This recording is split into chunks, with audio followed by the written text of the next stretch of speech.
going to start talking about the court systems and trial procedures today. It's probably almost as exciting as sitting on a beach and going snorkeling for random fish in the ocean, right? Okay. So, the United States court system is broken down into two distinct major court systems. We have the federal court system and the state court systems. They operate distinctly. And I will explain them both to you. Lucky for you. So, jurisdiction is the power of the courts to hear a case. Cases are heard in a specific court. It's not random as to where a court case can be heard. It's very focused and specialized. So the power of a court to hear a case and make a judgment. Not all courts can hear all cases. So we'll look at the distinction between how the federal court system and the state court system is set up. So on the federal court system side, we have what we call the district courts, the U.S. district courts, and then the courts of appeals, and then they roll up to the U.S. Supreme Court. On the state court side, we have the lower trial courts, the general trial courts, the appellate courts, and then the state Supreme Court.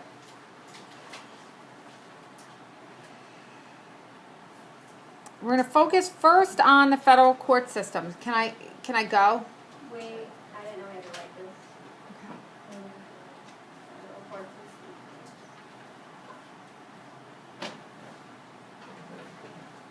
Good? system. Yeah. So, on the federal court system side, we look at it and we say the lowest level of the courts are what we call the district courts and the special U.S. courts. Okay, and I drew this picture up here. I'm sorry it's not a little bit darker, but my marker ran out.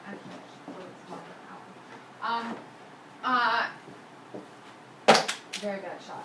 Okay, so we have the different layers of our court system. So the lowest level here,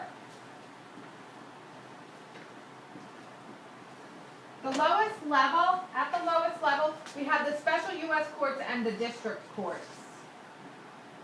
The intermediate level is the appellate courts, and then the highest level is the U.S. Supreme Court. And I'll explain each of these to you to give you some examples of the types of cases that are heard in the federal courts. Federal jurisdiction includes cases involving the U.S. or states, except states against their own citizen. So if there's a case between two different states, it's tried in a federal courts system, in the federal court system. Whereas if it's a state against one of its own citizens, it's typically tried in the state court system. Okay? I'll give you two examples of cases. Let's say you had a New York petrochemical company, okay?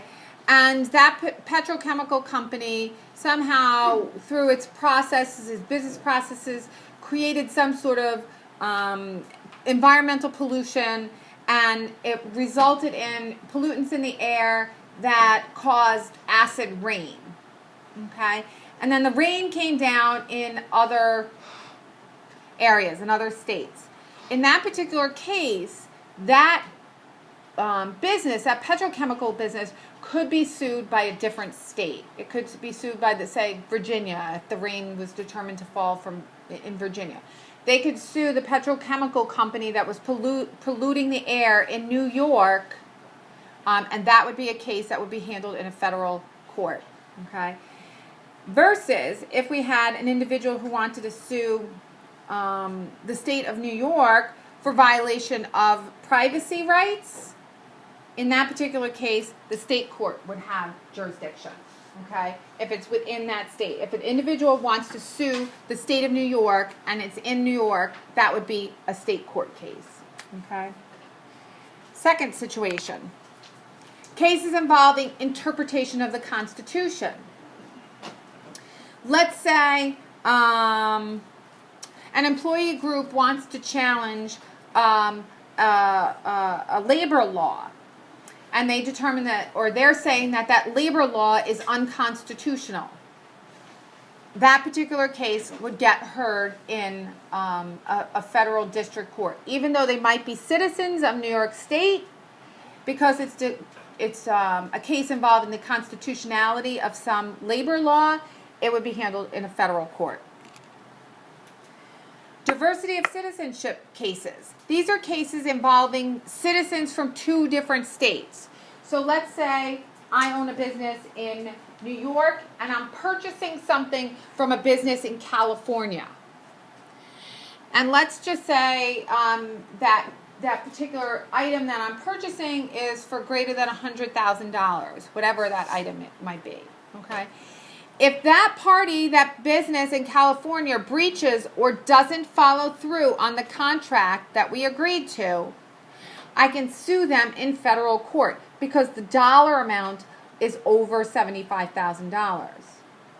If, however, I were to purchase something and it was, say, for $200, that case would probably be handled in a New York court because the dollar amount is much lower. Okay? So, depending on the dollar amount, citizens of different states can sue, but the dollar amount has to be over $75,000. Cases involving Admiralty or the seas. So, if there's a case that has something to do with something that's being transported, let's say over the sea, that case would be handled by the Admiralty courts. Patents and trademarks, any of that, that would be handled again in a federal specialty court for patents and trademarks. And then lastly, bankruptcy court. Again, bankruptcies, all bankruptcies. Even if I declare bankruptcy in New York, it's still going to be handled by a federal court. So, what we say here is that there are basically these specialty courts at the lowest level and the district courts at the lowest level. Typically speaking, this is where the original trial is held. Okay, the lowest level of the court system is where the original trial is held. If either side in the court case doesn't agree with the decision, then they can appeal it to the appellate level that is responsible for that court. Okay, so you can kind of think of it like how, like in Guilderland, we have our different schools. Okay. We have the elementary schools, we have the middle school, we have the high school, right? Okay. So all of them are within our district, but each one is its own. Okay. Each one is its own, and so that's what the different districts are. If there's some issue, it would end up going up, to the school board, which is the higher level. Okay. But within the actual school itself, it's decided within the school. Okay. Same thing within the districts or the specialty courts. The decision is at the trial level unless there's some point of law that needs to be argued that either side does not believe was applied correctly, then it would get appealed. You would appeal it up to the appellate level. If the decision that's rendered in the appellate level, parties have a difference, if they dispute the appellate level, they can then appeal it up to the Supreme Court. And I'll explain that in a little bit more detail on the next slide. But you guys should write that chart down. The specialty courts and the district courts. You should write that whole little triangle thing down. I'm also going to show you a little slide or picture of what the federal court system looks like. So the federal court system is broken out into those districts, and the districts are there's 13 circuits. There's 13 judicial circuits in New York. The whole state of New York, Vermont, Connecticut are all in the second federal circuit. If you look over here, this 9th Circuit is humongous geographically. But, other than California, Washington, maybe the western coast of Oregon, these are relatively less populated states. A lot of these states. Okay? So the federal case with Trump and the travel ban, if many of you recall from a couple of weeks ago, it was heard in the 9th U.S. District. It was heard in Washington, but it was part of the 9th District, federal district. Okay? But you, for our purposes, you probably just need to know that New York is part of the 2nd federal district. Okay?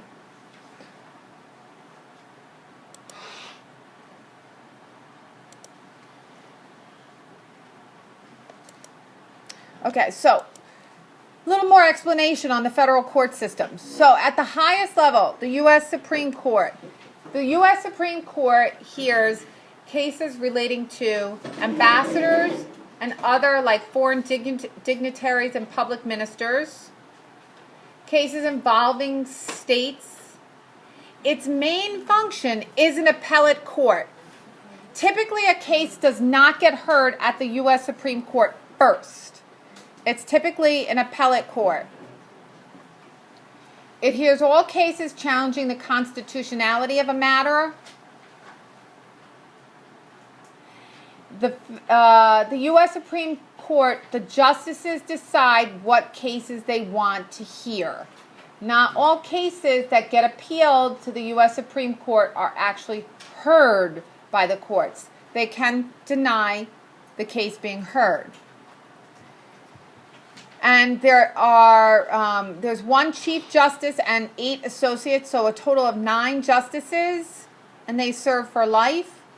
And the President chooses and the Senate confirms a justice.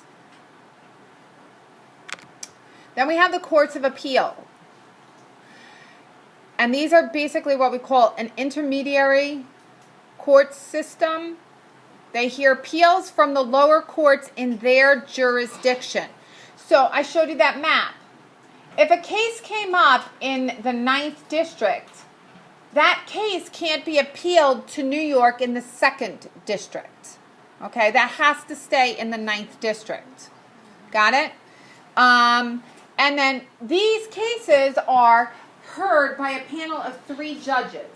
What happens is, if there's a decision that's decided in one of these district courts, or maybe a specialty court, if the decision is made and then one of the parties doesn't think that the law was applied correctly in that case, they can appeal it. What happens in the appeal is they do not, write this in big letters, they do not retry the case. It does not get retried. No witnesses, no jury, no new evidence, no new facts. Nothing is represented.